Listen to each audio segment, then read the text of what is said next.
Okay, welcome guys. So to lecture innovation and design thinking and entrepreneurship. So today we'll be discussing a big part of innovation that follows innovation. So what we've been doing so far this whole course is basically focusing on innovation, design thinking to come up with an idea, ideation, empathy, need finding, problem statements, talking with the customer, talking with the stakeholders, hopefully ending up with a prototype. This is where we stop. Now we have a prototype. Now we have a prototype of a tie. We have some prototype with us. We believe it's going to be a success. How do we believe that? Because we followed the process.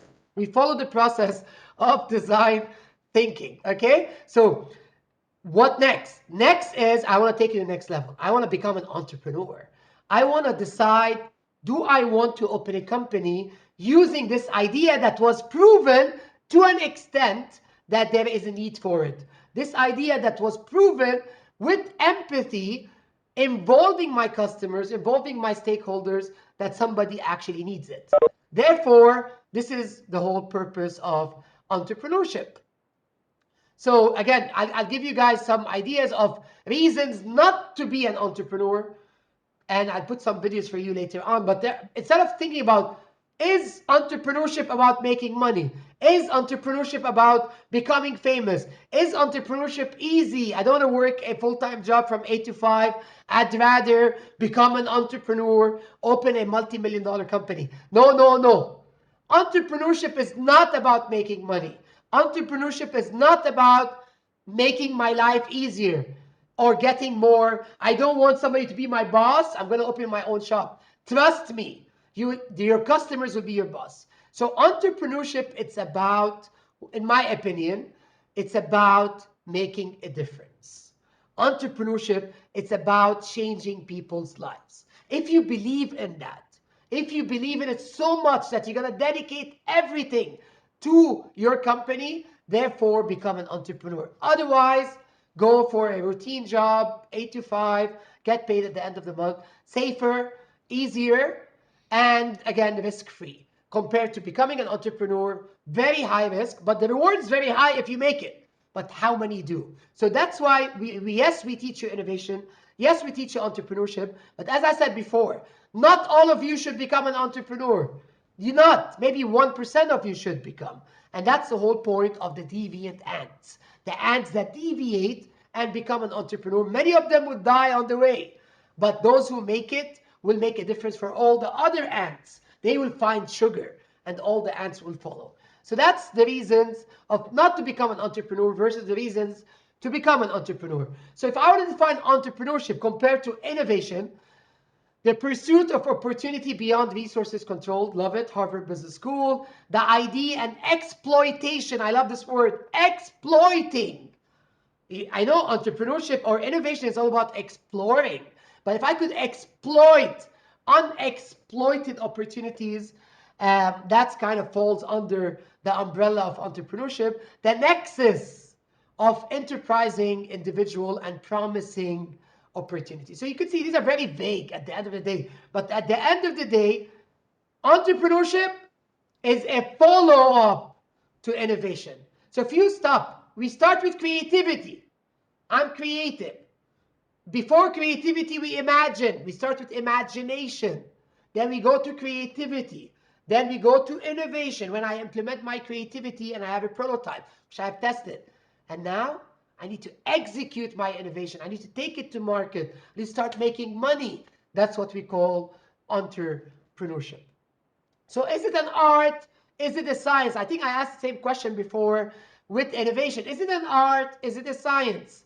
Again, it's very debatable here. It could be an art, could be a science. Science meaning I can teach it, you can learn it. And also, I could teach you 5, 6, 7, 8, 9, 10 courses, but if you don't have it in you, you might not become an entrepreneur. You might not become an innovator. So is it a mix? I would say definitely a mix. But the question is it more a science than it is an art? In my opinion, again, this is very subjective. In my opinion, I would say it's more a science than an art. So it's a 4. It's not a 5. It's a 4. Meaning I could teach you, I could show you the process, I could tell you do this, do a balance sheet, do a business model, do this design thinking, and you still need to have it in you. You know, you need to have that artistic flavor in it. Okay, it's not pure art like a painting. If I'm drawing a painting, you could teach me art. I don't have it in me. How can I draw the Mona Lisa, right? So art and science, very debatable, but I would say it's more a science than an art. Okay, art versus science. So what are the things that we look for when we are starting our company? So we call it a startup. And I have some experience with this, trust me. I've started a number of companies over the years. The idea is, the first thing is you need to have innovation. And I think assignment one or project one that we worked on together really proved to you, and I wanted to be very, very critical. I didn't want to say, well done. No. Yes, well done, but why? Because I want you to understand, do you really have it? Do you really have an innovation? Do you have it? If you don't, then you won't make money. They feed into each other. If you have an idea in one country, implement it successful, it doesn't mean you could copy it and do it here and become successful, because that company could come and take over in a glimpse of an eye, right? So the idea is, make sure, one, we have innovation. How do I make sure? By following the design thinking process. Number two, make sure you have a strategy. Okay, I got my innovation, I have a prototype, I hired some engineers, they actually developed the next phone with X-ray vision, where I could see through walls and stuff. Amazing. And I proved that there is a need for it. Now, what's my strategy? What's my go-to-market plan? What would I do? How much would I sell it for? Would I give it for free at the beginning? All these are part of my strategic thinking. You know, when you have a company, you have the project manager, the one that manages the project, and you have the portfolio manager, the one that manages the portfolio of the company. Usually, we look at strategy, strategic thinking. You know, how do I expand? How do I go to different markets? How do I make sure I beat my competition? You know, how do I make barriers to entry difficult? Because if it's so easy to open a falafel shop and I make tons of money, then somebody else will come and open a falafel shop and make tons of money. So it's all about barriers to entry. So that's part of our strategic thinking. So what is a strategy? It's a plan, it's a roadmap, actions the company, your company, will take to achieve its mission or goals. So we want to put a plan. If you don't put that plan, nothing will work. And a big part of that plan starts with three things: mission, vision, and values. Any company in the world, you can Google it, you would find their mission, their vision, and their values. And usually they publicly announce it. They publicly put it so that people know what their mission and vision and their values are. So what are these? Let's go over these. We start with the vision. Vision is more long-term. Mission is more short-term. This is why the first thing you need to remember. Vision is forward-looking. I'm looking to the future, defining my destiny. So I want to define the destiny of my company. And you have to be very imaginative. You know, you have to have some imagination there.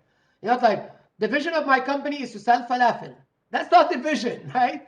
The vision of my company is to provide healthy lifestyles, non-meat diet options for a better future. You know, something like that. So that's vision. I have that vision to change the way we eat. All of us will become vegetarian. You know, I don't know. That could be your vision. So vision is more long-term. It's all about destiny. It's forward-looking. Again, what question we ask? Obviously, what do you want to achieve? What's your purpose, goals, values? As I said, these are fundamental questions. What business are you in? All these are part of the vision. Okay? So again, vision is so simple, by the way, but still you need to kind of highlight the most important aspects of your company on the long term. Again, you could say 20, 30, 40 years in the making, not for tomorrow, not for 1 year from now, typically 10 to 20 years, okay? So again, what business are they in? Or what business are you in? For example, Google. Is it in the search business? I don't think so. Yes, it started this way, but obviously it's all about marketing and data and all this now. Facebook, is it in making friends? Do they actually care about you making friends? Is that their business? Is that their vision when they started Facebook? I doubt it. You could think about it again. Amazon, again, is it about selling books? Again, obviously this is how they started. So where do you fit in? Where does your company fit in?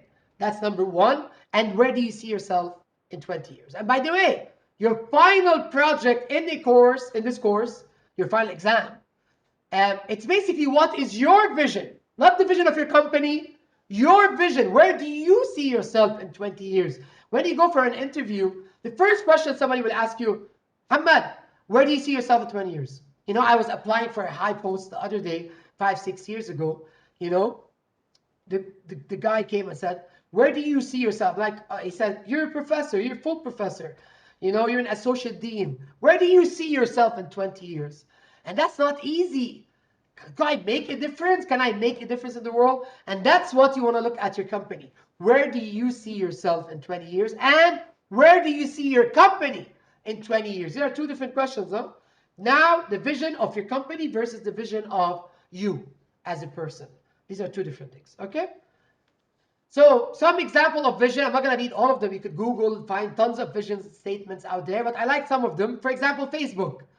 The vision of Facebook is to give people the power to share and make the world more open and connected. I love it. So simple. To give people the power. See, Facebook did not say to make friends, to allow you to connect with your old buddies from high school. No, they said our vision is to give you the power to share and make the world more open and connected. Whoever thought about this, super smart. Okay, let's look at one more. Alibaba. Who doesn't know Alibaba? Look, Alibaba, how simple their vision is. Maybe the simplest out of them. To make it easy to do business. You know, it says a lot. It says a lot about where Alibaba is. Very easy. Their vision is make it easy to do business anywhere. As simple as that. So obviously, sometimes you want to think about it more. Sometimes you want to make it as simple as to make it easy to do business anywhere. Okay, PayPal, to build the web's most convenient, secure, cost-effective payment solution. Very specific on the payment solution. If I was in PayPal, I wouldn't make it very specific to payment because I could change in the future and not do payment. You know, I could be doing something else related to it. So maybe I don't agree with a vision like this. It's so specific. Web. Why web? Maybe it's not web. You could see if you compare quickly PayPal versus Facebook, you could see which one's better. For me, with no doubt, is Facebook, because vision is forward-looking. Vision is really futuristic. Vision is very general. You don't want to make it so specific. Otherwise, you might change in the future. You don't want to go back and say, we changed the vision of the company. It looks bad on your resume, on the company's resume. Okay? This is what a vision is. Very important. Some things to notice when you have a vision is clarity, consistency, uniqueness, and purposeful. Again, clarity, it has to be clear. I need to read it. I need to understand it. Consistent, you cannot change it a lot, as I said. Unique, has to be specific to a specific enterprise. Purposeful, should have a purpose. It should have a reason for others to care about it. Otherwise, it defeats the whole purpose. Okay? So that's what a compelling vision is all about. Okay? So what is the mission? So we said vision is long-term. Mission, on the other hand, as you would expect, is short-term more. So vision is more to the future. Mission is a course of action to implement my vision. So I have this vision to change the way we eat and drink in the future. That's my vision. My mission now is, what should I do now in a short time, a year, 2 years, 3 years? What's the course of action? What are the milestones typically I'll be offering as a company to achieve my vision? Okay? So it's audacious, and obviously we want to kind of have some kind of change management involved in it. So what do we have in a mission? Typically it has to be short, about a paragraph, compared to a vision, which is a sentence. This is more than one sentence, about 100 words. Purpose, authentic, again purposeful, talks about a specific product or multiple products that you offer as a company, and needs to align with the stakeholders.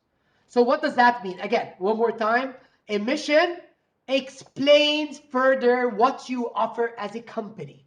Like in the assignment one, many of you indirectly talked about your mission. Probably not your vision, but typically your mission. because you're talking about your product, what does it do? But when you talk about a mission, we also talk about not only one product, maybe a group of products, rather than one product that I have, which could turn lights on and off, you know, like this. This is one. No, you don't want to open a company based on one product. And that's going to be one of the worst companies. You want to open a company based on a group of products that fit in together perfectly. Okay? So these are some examples of missions. Again, I picked eBay. You could look at other mission statements, but I could read it for you really quick. And you could check it out.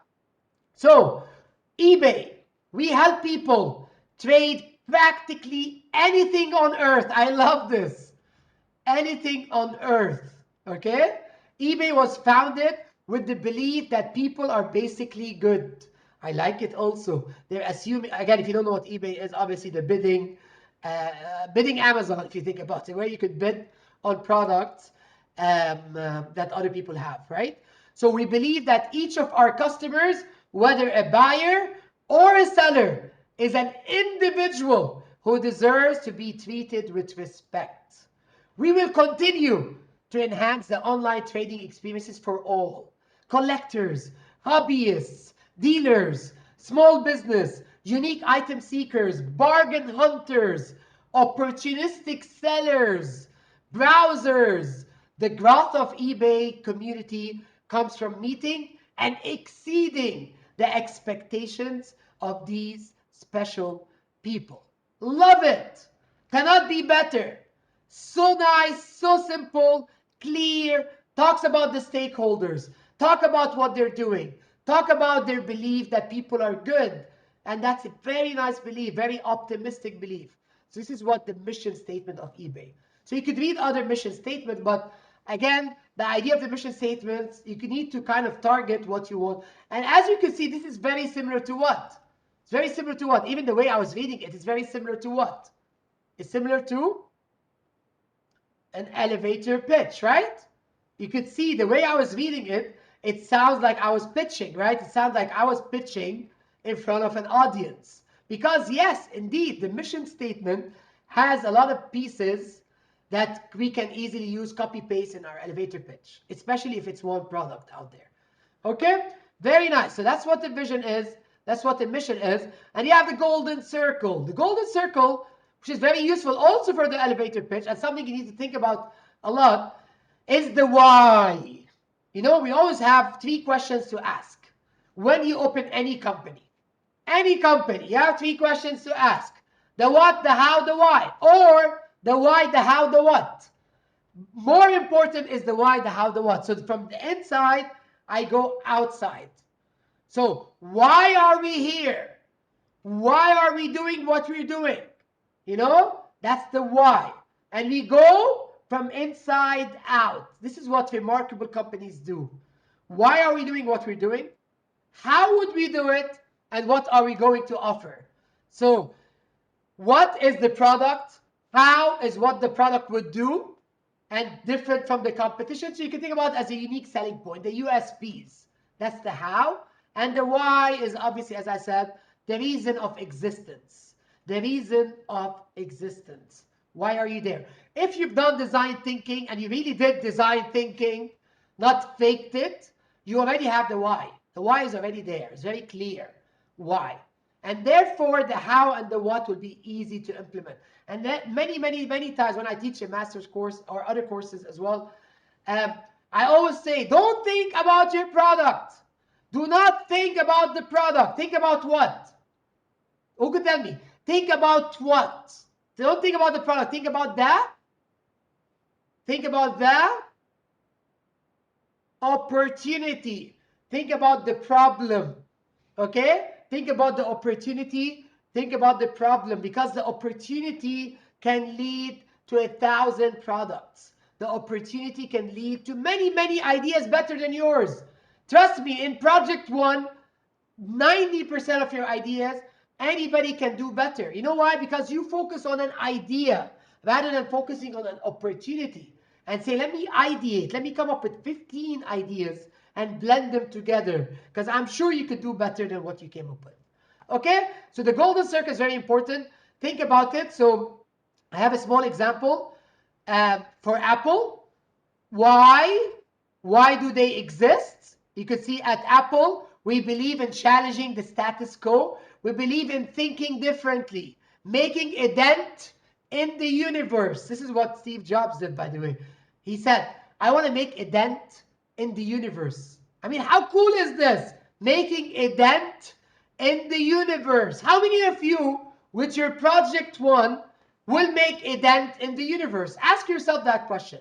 Are you going to make a dent in the universe? I doubt it. You know why? Because you didn't think about it well. So in the final project, I want you to think about how can you make a dent in the universe. You know, even this, by saying this sentence, I get excited. The universe, you want to make a dent in it. You want to make a hole in the universe. That's how you are going to become remarkable, amazing in the future. And that's what entrepreneurs do. So why do we exist? How do we deliver against the purpose or cause? We want to challenge the status quo. Status quo meaning how people do stuff. We want to challenge it. And finally, the what. Obviously, the what is easy. The what, you all know it. The what is the Apple iPhone, the Mac computer, the tablets. These are the whats. Anybody could come up with the what, but not anybody could come up with the why and the how. Okay? Very nice. Love this. So think about this. Again, this is a discussion activity or homework, actually, for you to think about. So think about that. Also about your project one as well. Think about the golden circle. Think about that and say, how can I apply it in my project one? On your own, sit with your teammates and say, let's put the golden circle. It's called golden circle for a reason, right? Because it's very, very important. So think about that, and then you hopefully could get something exciting going on regarding your mission, vision, and the golden circle. These are the three things you need in assignment 2, by the way. So what I just told you now is the mission, vision, and the golden circle. All three of them, you need to apply them in your second project. So start doing them now so you don't waste time when you apply the project. One of the techniques we do in order to extract the reason, the why, is we do something called the 5 whys. I love the 5 whys.